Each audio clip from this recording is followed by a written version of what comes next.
এই যে জুবিনৰ এখন শেষৰখন ছবিৰ লগত যেটো আপোনাৰ সম্পৰ্ক মোৰ বহুত কথা মোৰ সুধিবলৈ মন আছে তথাপিও যে জুবিন গাৰ্গৰ লগত কাম কৰা আপুনি সেই তাহানিৰ দিনৰ পৰা একদম এই শেষৰখন ছবিলৈকে যদি মই কওঁ এখনৰ অভিজ্ঞতাটো শ্ৰীলংকাতেই হওক আন স্থানতেই হওক শোণিতপুৰৰ আন স্থানত য'ত হৈছিলে বিভিন্ন প্ৰান্তত অকণমান যদি মই প্ৰথমতে আপোনাক কওঁ যে সেই সময়তেই কেতিয়াওতো চাগে ভবা নাছিল যে এনেকুৱা হ'ব ছবিখনৰ গোটেই গতি প্ৰকৃতি সেইবিলাক অহাই নাই মনলৈতো নাহে বাৰু প্ৰথম কথা হ'ল জুবিন গাৰ্গৰ লগত কাম কৰাৰ যিটো মাদকতা যিটো এনজয়মেণ্ট সেইটোৱে সুকীয়া হা জুবিন গাৰ্গৰ লগত সি খুব ভাল বন্ধু আমাৰ তেখেতৰ লগত কাম কৰা মজাই বেলেগ মানে তেখেতে যেতিয়া ছেটত সোমায় আহে তেতিয়া তাৰ পৰিৱেশটোৱে বেলেগ হৈ যায় আৰু মানে সকলোতকৈ ডাঙৰ কথা সি প্ৰত্যেকটো মানুহক প্ৰত্যেকটো ডিপাৰ্টমেণ্টৰ মানুহক বেলেগ ধৰণৰ মৰমেৰে আঁকোৱালি লয়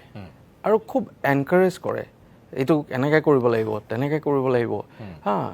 এই পানী গ্লাছ যদি কোনোবাই বিচাৰিছে সেইটো ধুনীয়াকৈ দে কথাটো তেনেকুৱা সিমান সূক্ষ্ম দৃষ্টিটো থাকে তেখেতৰ কামবিলাকত আৰু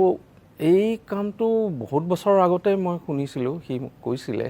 তাৰপিছত ৰাজেশক কৈছিলে ৰাজেশ ভূঞাই তেতিয়া ক'লে যে এখন ৰাজেশে ডাইৰেকশ্যন দিব তাৰপিছত 2-3 বছৰ আগত ক'লে তাৰ আগতে মই মিছন চাইনা কৰিলোঁ মিছন চাইনা তাৰ প্ৰায় অলমষ্ট 90% কাম মই কৰিছিলোঁ পিছত বিভিন্ন গেপটো বেছি হৈ গ'ল বিভিন্ন কামৰ হেঁচাত বেলেগলৈ যাব লগা হ'ল উপায় এনিৱে তাৰপিছত কাঞ্চনজংঘা আৰু তাৰ আগতে যিখিনি প্ৰায় মিউজিক ভিডিঅ' যিবিলাক আছে সেইবোৰ মুখাৰ পৰা আৰম্ভ কৰি পেলাই সেই প্ৰায়খিনিয়ে মই ফটোগ্ৰাফী কৰিছোঁ তেখেতৰ এই কামটো যেতিয়া ক'লে যে আমি এনেকৈ ৰৈ বিনালেখন আৰম্ভ কৰিম মই ক'লোঁ খুব ভাল তেওঁ নিজে এটা কনচেপ্ট এটা লৈছে এনেকৈ ধৰণে হ'ব তাৰ পৰা স্ক্ৰিপ্টিঙৰ কাম আৰম্ভ হ'ল 2-3 বছৰ আগৰ পৰাই চ' স্ক্ৰিপ্ট হৈ থাকোঁতে কেনেকৈ ধৰণৰকৈ কেৰেক্টাৰটো কৰিব জুবিন গাৰ্গে এটা অন্ধ কেৰেক্টাৰ তাৰপিছত এই অন্ধ কেৰেক্টাৰটো বহুতে কৰে কি ছানগ্লাছ বা ডাৰ্ক গ্লাছ পিন্ধি পেলাই কৰে বা খালী চকুৰেও কিছুমান অন্ধ এক্টিং কৰে তাৰ আগত মই দেখিছিলোঁ যে সি প্ৰায়ে মাজে মাজে অন্ধৰ এক্টিং কৰি ষ্টুডিঅ'ত ঘূৰে হা ৰুমলৈ যায় ইটো ৰুমৰ পৰা সিটো ৰুমলৈ তাৰ বেডৰুমত চিৰি এটা দেখিছিলোঁ চিৰিটো দি ওপৰত যায় এই অন্ধ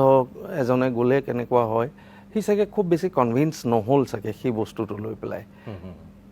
সেইকাৰণে এখন লেন্স ইউজ কৰিবলৈ থিৰাং কৰিলে যিখন লেন্স জাৰ্মানৰ পৰা